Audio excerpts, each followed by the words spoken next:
Hello, what's up? You guys know the deal. Hit like and subscribe, and let's get after it. Hi, hello, and welcome to your favorite Average to Good podcast. Call it what you want. I'm Jimmy Conrad alongside Charlie Chuckwagon Davies.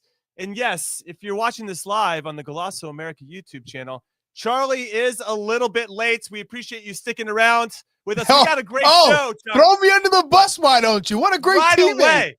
Right away, throwing you under the bus. But we appreciate you, Chuck. We're happy that you're here. Great to see your face and hear your voice. We have a special guest joining us today, Bruce Arena, my favorite coach of all time. For me, the best U.S. men's national team coach of all time. I say for me, but it's undeniable for me, Chuck. Of course, he brought you to a World Cup. He better be the best coach you ever had. 100%. But with that and also without that, I feel the same way. Obviously, we had the most success, got the farthest ever on the men's side, 2002 quarterfinal. Now we'll see if Mauricio Pochettino and the staff and the players can surpass that in the 2026 World Cup. So we're going to get him on in a little bit, but let's talk about the Champions League, Chuck, because we had some pretty good performances from some of our players. And let's just get into the scores, as it were, for our national team player pool. We had Juventus beat PSV Eindhoven 2-1. Okay, Weston McKennie scored in that one. Absolute banger. Sporting Clube de Portugal lost at home to Borussia Dortmund 3-0. Gio Reyna, still looking for him to come off the bench, Chuck. I didn't see him. And then Bayern Munich. Are we surprised? No, we're not surprised. But I thought, okay, another coach. Maybe he'd get a chance. He's not. It's look at Anthony, for instance, with Real Betis. He looks like it's a new player scoring golazos. And Marcus Rashford. That's a great example. We don't know, right? We don't know about Rashford. There are players who you just feel have been with the club for a while, aren't getting the chances, for whatever reason. Could be injuries, could be performance rate, could be training, whatever it is. Need a new circumstance, right? A new environment. And I think we all know that come summer, that's got to be Gio Reyna's move. It has to be. It has to be. Plenty of time for us to dissect and discuss his potential future. We've done it already in the past. We'll see if he gets called in March, and then we'll take it from there. Bayern Munich versus Celtic at Celtic Park. Bayern Munich 2, Celtic 1. Austin Trusty, Cameron Carter-Vickers both start in that one. Harry Kane had quite a few chances, Chuck. You know what I actually had? I had a little scratch on this game. I went on Morning Footy and CBS Sports HQ, and I said, Harry Kane. Stop there. I heard you went 0 for 4. You lost every damn bet. So you jinxed Cameron Carter-Vickers and you jinxed Austin Trusty. I had Bayern Munich. I had Harry Kane to score first in that game, and he should have, given the amount of chances he had. Okay, so that wasn't too far off. And then I had Colomwani to score anytime. And if a couple players would have passed him the ball in better situations, we could argue he could. I was going with the hot hands, ultimately. And you know what? Okay. Yes, it was 0 for 4, Chuck, but it was also my birthday yesterday. So I'm leaving the negative stuff behind, and I just want to focus on the positives. Happy birthday to me, Chuck. Hey, I've never seen 80 look so good. 80. Honestly, it's incredible how you've aged. This is big tones over here. It's not big tones. I know you're older than tones. God, it's crazy. No. Here we go. Feyenoord with the big 1-0 win over AC Milan. I think what we've seen, or at least Sergio Conceição, the manager, is going to learn from this particular matchup, is that if he starts all 4 of those attacking players, and I'm talking Jimenez up top, you have Leao out wide right, left, Pulisic out wide right, and Joao Felix underneath. I just don't know. I feel like they might need one more water carrier. Less talent, more water carrying. I'm just saying they might have a little more balance. I don't know if all 4 of those guys are going to do all the things that you need. Joao Felix takes up a lot of the spots that Christian takes, right? And you could see there is some miscommunication. And as a coach, we'll have Bruce Arena on later. Like, yes, you want attacking talent. You want a lot of players on the pitch, right, that can create and score goals and are dynamic, but at the same time, getting the balance right. And I think wherever Bruce has gone, he's got the balance right. He's had the dynamic attacking players, but he's also he knows, okay, we need some cover here, right? We need to adjust because this guy probably isn't going to defend that much, and we don't want him to defend that much, but you need someone to cover. And I think there's going to be that struggling period, right? The adjustment period for Milan. Right. Hopefully it doesn't take too long and it's shorter than longer.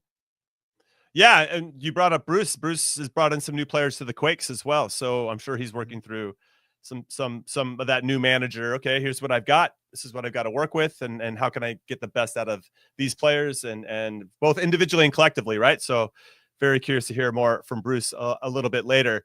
And then the last game we should mention, even though Flo Balogun didn't play, Monaco lost 1-0 at home to Benfica. I called that one, by the way. So even though I was 0 for 4 on my birthday, I was 3 for 4 the day before. So I still would like to be batting at least 500, but a little less than that this time around. But thanks for bringing that up, Chuck. I throw you under the bus earlier. You got me back. Hey, what goes around comes around, Jimmy.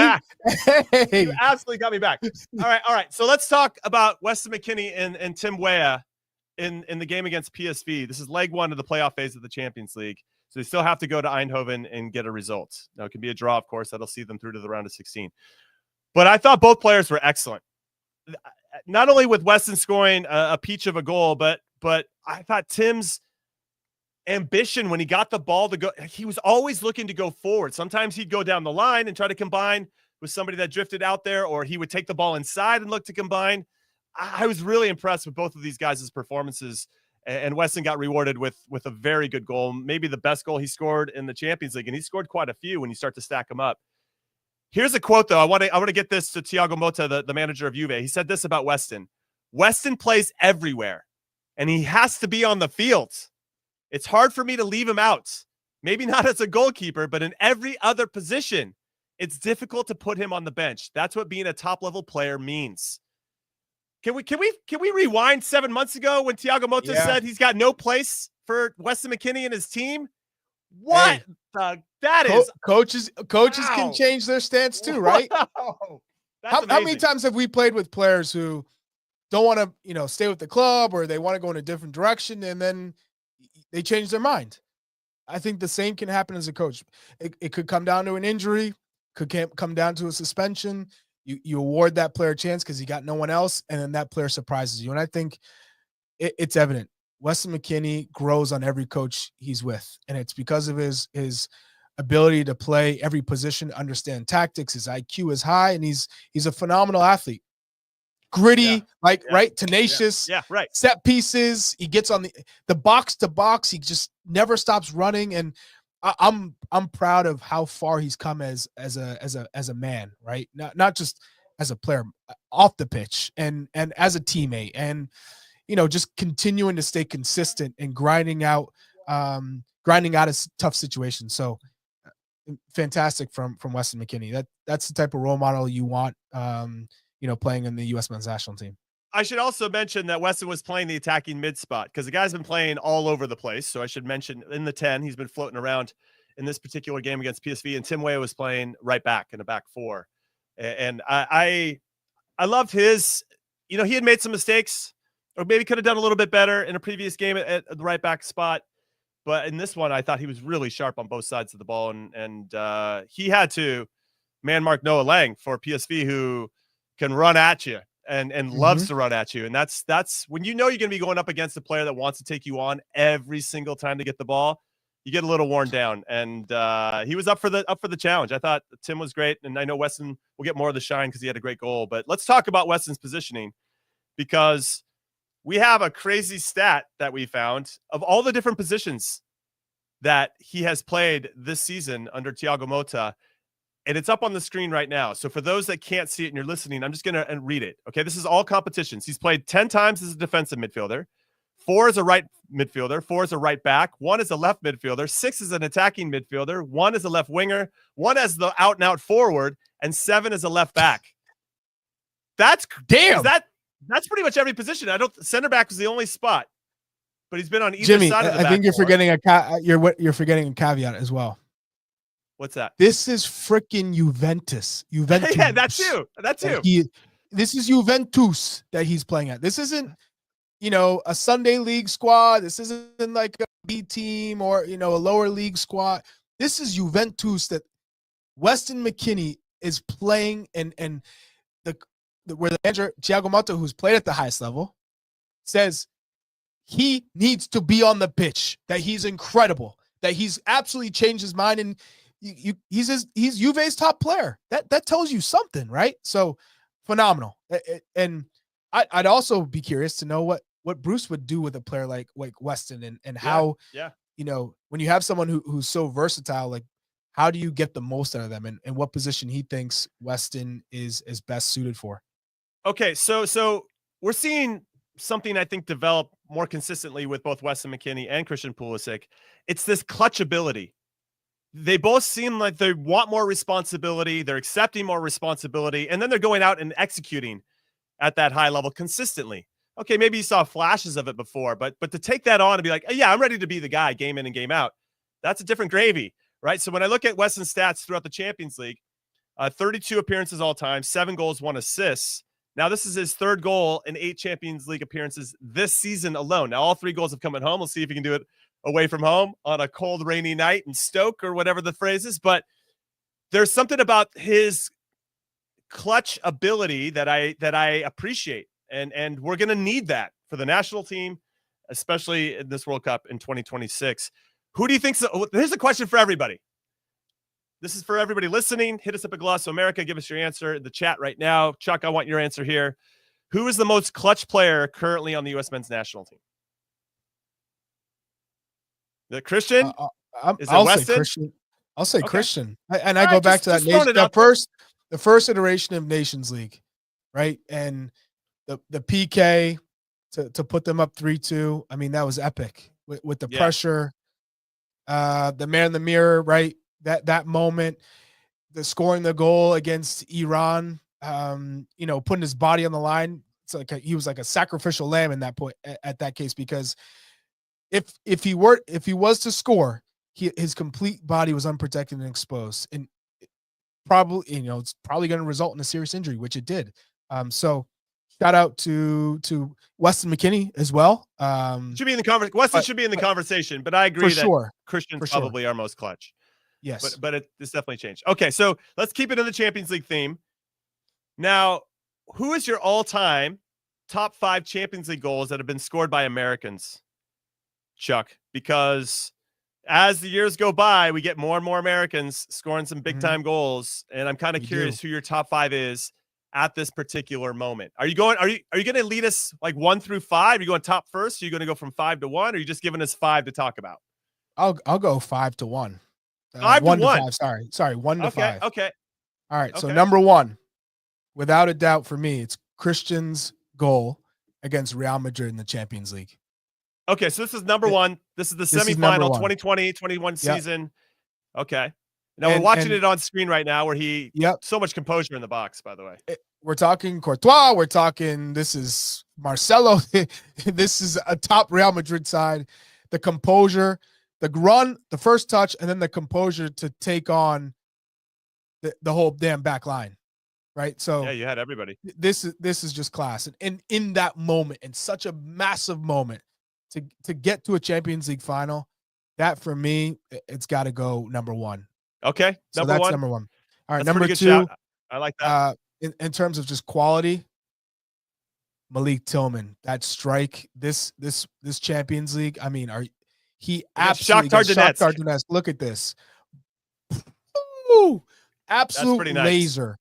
Okay, so the first, I think the first one, you feeling like him. Would you say the first one is a little bit of a mix of quality plus significance because they helped them book their ticket to, and this one is just pure quality. Not to say it didn't help them get to the round. Look at the movement. Look at the movement, and it's just unlayering the different facets to Malik Tillman. I think he's still an enigma for the U.S. men's national team supporters, and probably for Pochettino to a certain extent of where to play him, how he fits in, but he's got a lot of quality. All right, 3. Number 3.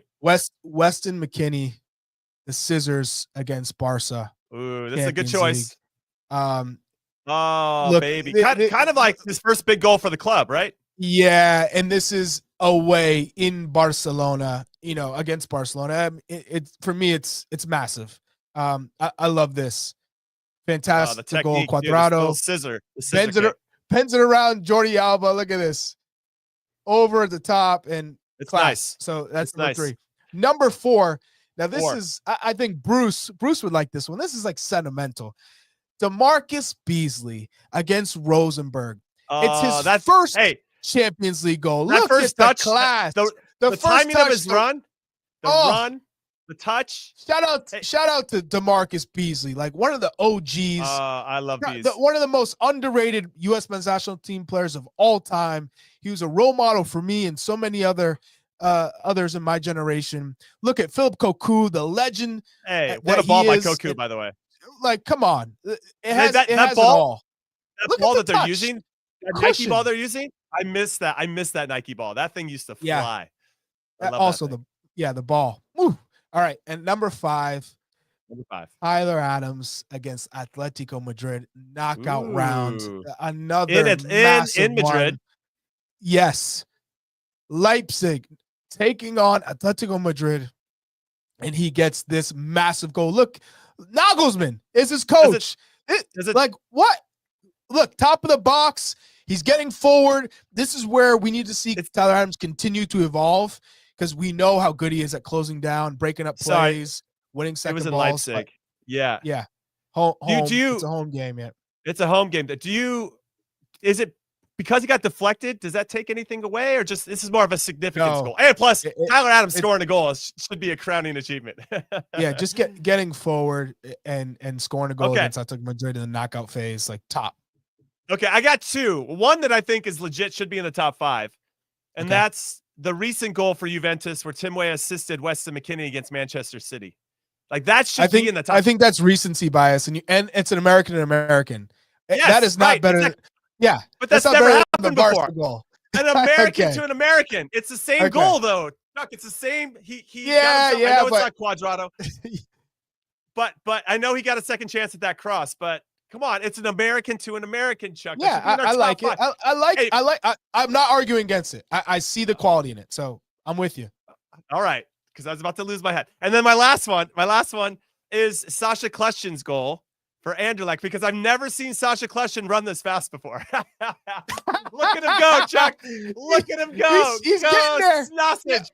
Yeah. 1,000, 2 1,000, 3. He got there. Well done, Sasha. He got there. Well Sasha's done, my Sasha. Boy. I absolutely loved baby. seeing Sasha go to Europe, because I'll never forget that January camp is what allowed him to make that big jump, because Celtic were in for him as well. He scored a hat trick against Sweden in January camp in LA. I remember that. 2009, and then off he went. So shout out to good old SK16. I just wanted to give Sasha some love. Again, I have not seen him run that fast before. All right, we're going to take our first break of Call It What You Want. When we come back, we're going to have Bruce Arena, the head coach of the San Jose Earthquakes, join us. Do not go anywhere. Baby, we are gonna start a fire. From world-renowned clubs simply devastating to worldwide stars, Wrexham have done it. This incredible ride continues. The English Football League on CBS Sports Network, and stream every match live on Paramount Plus. Welcome back into your favorite Average and Good podcast, Call What You Want. I'm Jimmy alongside Chuck and our very special guest, Bruce Arena. What's up, Bruce? Good afternoon, gentlemen. How are you today? Great to see you. As always. Thank you for your time. So first and foremost, which one of us was the better player, Chuck? I mean, Bruce, me or Chuck? What would you? No pressure. Well, both of you were very good players, so I love that. I'm picking a side. I appreciate that. I put you right on the hot seat. He's got wisdom. He's got it coming out of his ears, Chuck. Okay. So getting right into it, you took over the San Jose Earthquakes, Bruce, who unfortunately, as one of my former clubs, were last in 2024, haven't had a playoff win since 2010. What can we expect from you and the club in this upcoming season in MLS? Well, clearly we want to be an improved team in 2025, and it's going to take a lot of work. You know, the league has grown tremendously over the last 3 or 4 years. The investment clubs are putting into players today is unprecedented, and we're a little bit behind. Obviously that's why I'm here. The team finished 29th out of 29 teams, so I'm not predicting we're going to win the MLS Cup this year, but we want to get better. I think we've improved the roster, but we have a long way to go. In preseason, I'm getting to know the players. The players are getting to know me and my staff, and we're trying to figure out to this day what's the best way for this team to play, formation wise, tactic wise. who are the best 11 to put on the field. You know, we're now about a week away from opening up against Real Salt Lake, who I think are one of the better teams in the Western Conference. So there's a lot of work ahead for us, but I'm excited about the challenge and look forward to the season. Good segue into Real Salt Lake in that match, because last season it felt like San Jose only had Christian Espinoza going forward. That's it. And he's super talented, but can't do it by himself. You bring in Christian Arango, former RSL player, and Joseph Martinez, two clinical goal scorers. And I think they're probably coming in at different points in their career, but it seems like, Bruce, you're very good at finding these gems of veterans who still have something left in the tank, and that you can motivate them, let them play with freedom, and get the most out of them for the team. So in saying that, what have you seen so far from Arango and Martinez, and how do you see them? Do you see them playing together? How do you see them kind of working out in the attacking third? Well, they've had a terrific attitude in preseason. You know, they're a little bit behind fitness wise, but they've worked really hard and doing a good job. And they complement each other. They're getting to know each other both on the field and off the field. And they're talented guys. And you know, we're lucky to have them. And I think in time you're going to see that they're going to be pretty special. You know, you combine them with Espinoza, who's a very good player. Lopez is a young player that, you know, we're trying to get him up to speed in terms of being a playmaker for us. So we have some potential in the attacking end of the field. Defensively, we have to be improved. It was the poorest team in MLS last year, and probably in the history of the league, conceding 78 goals. That's way too much. We have a good goalkeeper in Danielle, and I really believe we have a good group of center backs. So hopefully over time, we can get that group organized in the right way where we're, you know, pretty tough in the defensive end of the field. That's going to be important. I think as the season goes on, we'll be a more dangerous team going forward. We'll get some goals, hopefully, out of Martinez and Arango and Espinoza, and hopefully we'll be better defensively. But there's a lot of work ahead. Yeah, well, we think you're the best guy for the job, Bruce. We're excited to see how you do. Let's talk a little bit about some new rules that are happening in MLS, which seems to happen every year at MLS. This is the intra-league trading rules. We're starting to see teams that can buy other players. Dejan Joveljic just went to Kansas City for $4 million. You have who's it? Jack McGlynn went from Philadelphia to Houston. We're hearing Lucho Acosta to Dallas and Evander to FC Cincinnati. How do you feel about these rules overall? I feel like it starts to give, in some ways, makes the league a little bit more intriguing, because you can have kind of normal trading rules that we see in other American sports leagues. I think it's good. You know, we've been interested in that as well. You know, we've looked to buy a player, fell short and all, but I think anything we can do in the league to have a greater investment in players is a big plus. And it's certainly a different strategy in MLS, but the owners obviously support it. So that's fantastic. I think you're going to see over the next week some other moves by clubs and buying players. So it's going to be interesting, and I think in the end it's going to make the league better and much more competitive. Couldn't agree more with you. I'm a big fan of it. So hopefully we start to see more teams taking risks and spending right and in the right way. What are your thoughts on the U.S. Open Cup? Because there's 16 MLS teams in it. Has it lost some of its magic? Well, I think it's an important competition. You know, we have a lot of competitions now in the summer months. You know, that's the only competition we're in, so it's going to be important for us. But you know, I think that's a competition we can't allow to disappear. And hopefully this year we'll have a good competition. We'll get a good champion, and hopefully it's an MLS team. And you know, what can you say? I think you're going to see eventually that the league may move towards the international calendar, and that'll change things a lot as well. But I think the U.S. Open Cup's important to maintain. I love it. You're speaking my language, Bruce. I love it. So another cup competition to another one. Leagues Cup has just been introduced over the last couple of years.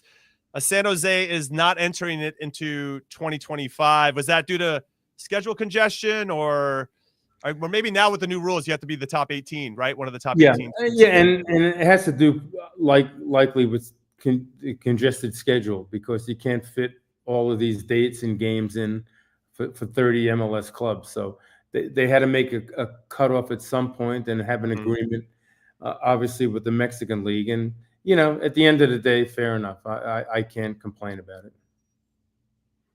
Do you like the competition with regard to the Leagues Cup, Bruce, with just having, because I know for a long time, even when me and Chuck were cutting our teeth in the league, there was always this desire to want, because it's a natural rivalry with Mexico. So can we lean into that a little bit? Do you like what you've seen so far from the Leagues Cup? Yeah, it's interesting. It's just a matter of figuring out how many clubs are going to be in it, when you're going to play the competition, how you deal with that in the MLS schedule. There's a lot of factors that complicate that competition, and the league shuts down for a fair amount of time. I think this year the clubs that are only in the U.S. Open Cup will be playing when that competition's moving on as well. So it'll be an interesting time in June and July, I guess, is the timing for the competition. And we'll see. But I think it's been good for the MLS clubs to be in that competition and see how they fare against these top Mexican clubs, because the top clubs in Mexico are very good, and it's been a real positive to see how our top teams can compete with them.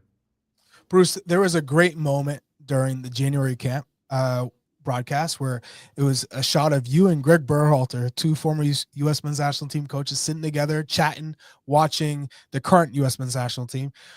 How have you assessed Mauricio Pochettino's tactics and the way that the team's played so far? What have you liked? What do you want to see more of? Well, to be honest with you, I don't think the competition's been good enough to make any kind of assessment. And playing games in January is not a good way of measuring where the team's at.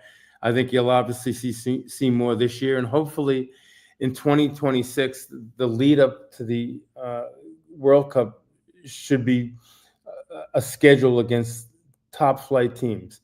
If I have a criticism of the national team over the last 5 years, it's been that they haven't played against top competition. And I think that impacts the ability of the team to really improve and be much more competitive against the top teams in the world.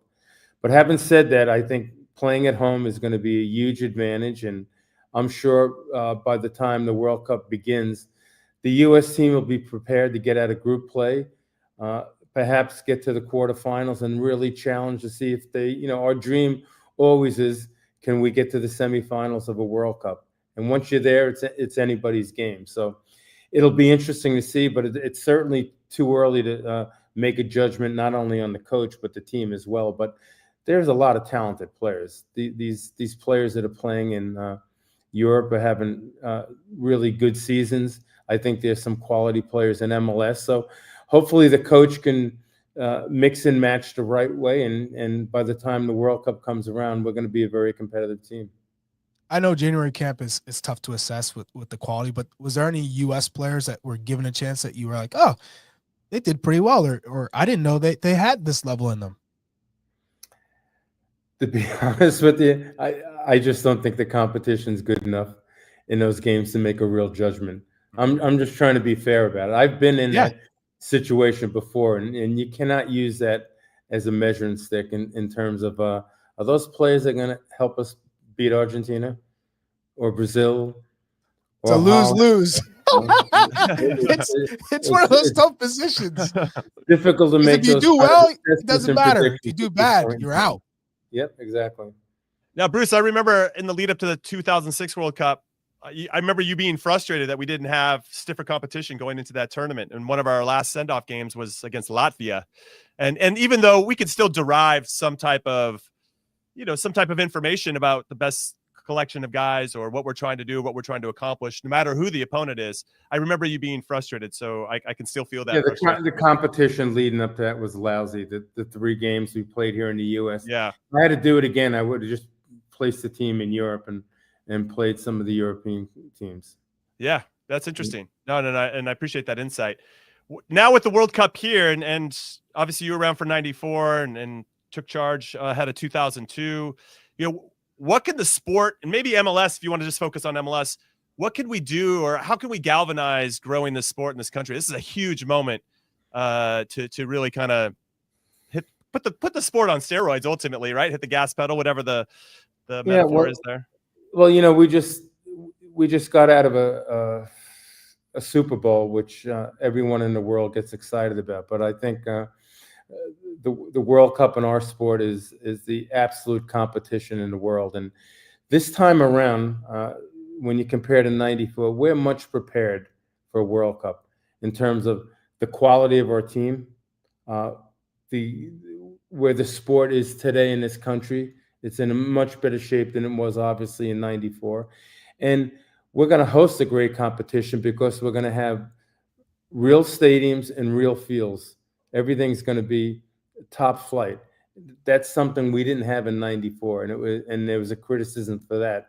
So I think we're going to be able to host perhaps the finest World Cup in our history, and we're going to have a team that's going to be able to compete. So I think it's going to be fantastic. And then the after effect of that World Cup is I think some of the great players in the world are going to want to play in MLS. Players, when I run into players from around the world, they're all excited about coming to the U.S. and they'd love to play here. And I think by 2027 or 2026, our league is going to be prepared to take on some of these great players that are in their prime, not players that are in their early 30s, mid 30s. I think we're going to see some real elite players choose to come to MLS. So it could be a real exciting time for the sport in this country. Bruce, every time on this podcast, it feels like Jimmy has to, get it across that he had this shtick of like being a late bloomer, and I was a late bloomer, grinding and clawing his way to the World Cup in 2006. Can you give us your point of view of Jimmy's trajectory to that roster? What was he a short thing? Was he last minute, inclusion? Like, what was it for you? Well, he wasn't our number one player. He wasn't the first name we put on the board. But he was a good player and a good teammate. And the World Cup is real testing times. The lead up to the World Cup, how challenging it is, and then how competitive it is inside the team. And everyone needs to know their place, and not to say that Jimmy didn't have a place. He was very competitive. He was a great teammate, and he got a sniff during the World Cup. So I did. Hey, let's go. Is there any current player now, center back in the league, that you go, he's similar to Jimmy? Interesting. I don't think there is anyone similar. Thank to Jimmy. you. Exactly. I was going to say Walker Zimmerman.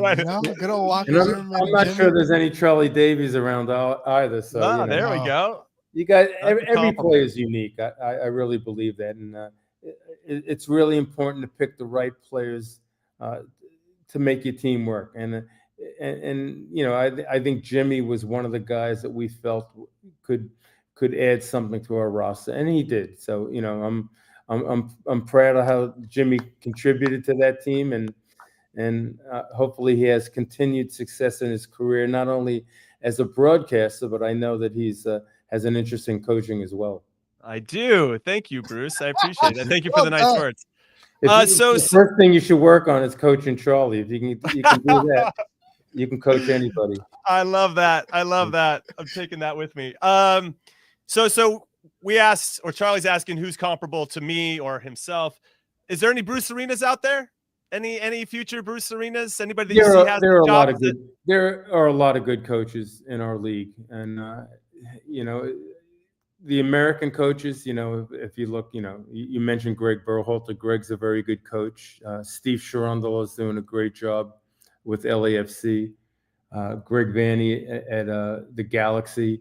The old-time Peter Vermees is always going to be there in Kansas City. He does a remarkable job. And, Bruce, we actually talked about Pat Noonan because I was been pleasantly surprised. Pat is excellent. I mean, I think their coaching staff in Cincinnati is terrific. The way an experienced guy like Dominic supports that coaching staff, it's been fantastic. Pat's special. He's done a remarkable job, and in Cincinnati. And I think you're going to hear some real interesting news for Cincinnati in the next week as well. So that's a franchise that doesn't accept anything except being the best. They want to win an MLS Cup, and they work real hard to do that. So that's a very good coaching staff. We have really good American coaches now. I like that really ambition. proud of that. Bruce, I'm a little disappointed that Tony Meola is not here to join us, because I know your relationship with him goes way back. So what was a young Tony like at UVA? What did you see in him that you said, I got to get this kid here, and how did he kind of impress you throughout? He was in his prime. He was an absolutely fabulous athlete. And, the 94 World Cup was very impressive. I had him for a couple of years at UVA, and he was special. And he's extremely bright, extremely athletic. I think if Tony really zeroed in and focused on being the best goalkeeper, not only in the United States, but among the best in the world, he could achieve that. I think his baseball and football dreams conflicted, and his acting conflicted with that a little bit. But it was also a time where, the sport wasn't where it is today. And I think if Tony Meola was playing today, he'd be considered one of the great goalkeepers in the world, not only in our country. But he was special. And, I think he probably looks back saying, maybe I could have focused a little bit more on being a goalkeeper. But he shouldn't have tried to be Steven Seagal's backup. It's just crazy. I know, or kicking for the Jets. Bad life decisions. It's hard to do all that stuff, and he tried. And his acting, and he's on Broadway, and all of that stuff. So, I'm proud of Tony. He's grown into a remarkable person, and I think he's got a lot of bright things ahead of him. Well, Bruce, we appreciate your time. Thank you so much for joining us today on Call What You Want. We wish you the best of luck with the Earthquakes this season, but especially in that first game against Real Salt Lake. No, I look forward to you coming to New England for that San Jose Revs game. Ooh. Isn't that an interesting game that MLS scheduled? Yes. Surprising how they even thought about that, isn't it? I'll be in the broadcast booth watching. All right. I might be there with you. We appreciate you, Bruce. Thank you so much. Not only for this, but for everything you've done for the sport in this country. You're the man. Yes, absolutely. Thank you. All right, Bruce Arena. We're going to take one more break. When we come back, we're going to talk a little bit more about the fun stuff. Don't go anywhere.